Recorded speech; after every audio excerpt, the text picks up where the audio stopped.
I'm just about to start servicing this Knitmaster 302 before a punch card machine. This was what they came out with during the time that the 6500 and 4500, I believe, was out. Even had the original bottle of oil, look. But it's just in fantastic condition for its age. So I'm going to take all the needles out and clean them in some surgical spirit and a bit of oil. Not this oil, I'm not going to use that because it's old. But yeah, it's just in lovely condition. The sponge bar is a bit knackered on it, as you'd expect. It says you can use the little tool that when you put this in like that at the end, it stops the shift knob there from moving.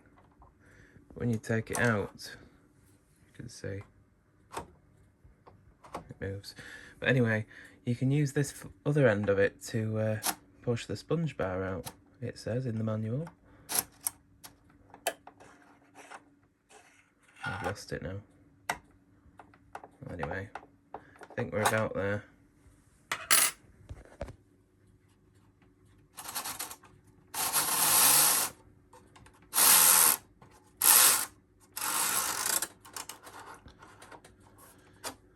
There we are. Now it's quite knackered. As you'd expect, it's from 1968, this machine, so it's a little bit less standard than a regular standard gauge sponge bar. It's 39¼ inches, I believe, or around a metre, whereas the standard sort of sponge bar for a standard gauge machine's just over a metre. So what I've done is I've bought some sponge off eBay, and I'm going to take these white tabs off carefully on both sides, and I'm going to clean all this out and get almost all of it out if I can, and then put the new self-adhesive sponge in, lay it flat underneath there. Well, I'll put the ribbon on top of it first, the iron-on ribbon, then I'll cut it flush with the sponge and press it flat against there, and then put the end caps back in. Then I'll have a replenished sponge bar. But that's that anyway. But yeah, all these needles will have to come out, and this little plastic strip here, it's not actually attached, it's just stuck on because it's been on there so long. You see it's moving in some places, but yeah, it just protects the metal of the needle bed from being scraped by the needles. So the carriage, I've never actually taken apart a 302 carriage before, so my logical mind will have to help me out with that and find out what I need to do with that. All the tools and accessories are there, which is cool. Even the ravel card, and as I said, the bottle of oil. You've got your yarn guard there, which for some reason they used to put in the accessory box. You've got your transfer tools, clamps, the old style that slightly incline the needle bed. There we go. That's the weaving accessory there. But yeah, this should be fun. This is a knitting machine cleaning brush. You see it's got nylon bristles in like a spiral, similar to like a radiator brush but much thinner. It's the same sort of idea, but it's got a very long handle on it. And the idea is, once you've taken your sponge bar out, I happen to have no needles in this machine because I'm servicing it at the moment, this Knitmaster 302, but you can do it with the needles in as well. You slot it in where the sponge bar goes and run it all the way down on the inside of the machine until it comes out the other end. Don't do any twisting or anything like that because you don't want to break the bristles. But by the time it comes out the other end,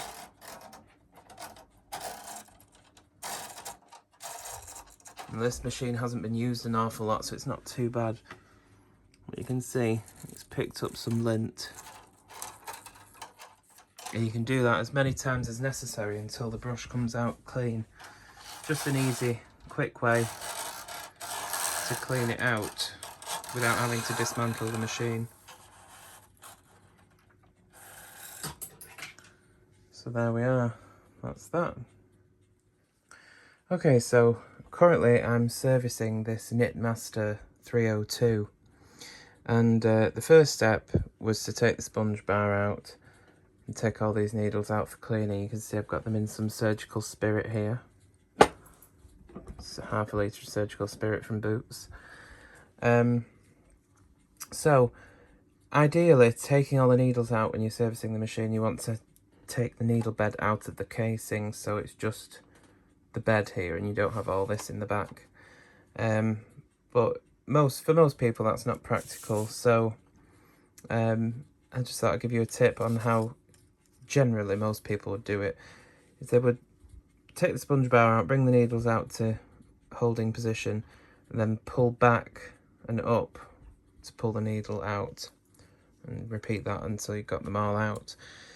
The only problem with this is that if you have a number strip, which most likely you do, now this machine the numbers are stamped into the casting and it's got some sort of ink filled in so you can see where they are, and then they put this like plastic strip over it to stop the needles from rubbing against the metal of the bed there. Now later machines, punch card and electronic type machines, they still had this sort of strip, but it was usually like a white colour and it had the numbers printed on that rather than the metal. Well, in either case, if you take the needles out with this strip in place, it's going to mark it all, and it'll make it look tatty. And if you take the strip out and take the needles out, it will scratch the metal. So you think, oh, what do you do? Well, my tip is to use a little post-it note. I've got it folded into 3 here. You can see. That's some oil off the bed, just ignore that. It's from that original bottle of oil, it's leaked. But fold it into 3 and just slot it in. You can see that it's scratched on the paper there. It's sort of embossed it now, if you like. Well, I'd rather it do that to a piece of paper than the bed of my machine. So once you've folded it up so it'll fit in this channel here, just slide it under the needles like that. And then you can bring them out to D position or holding position. Close the latches, and then you can begin taking the needles out. Because you can see you have to lift it quite high when you do it this way to get it past the casing. And that of course adds pressure down here, which would scratch the needle bed or the number strip. But this way it scratches the paper and not the machine. So yeah, that's my little tip. Another tip really is to make sure excuse me, that you lift them high enough that you don't catch the any of the back of the bed of the machine, like this pattern panel here or this part, because these needles, although they're not sharp, if you scrape it past it, it will scratch. So if you want your machine to look pristine, then it's best just to follow a few precautions. But yeah, I hope that's been helpful to you. Yeah, happy knitting, happy servicing. Have a good day.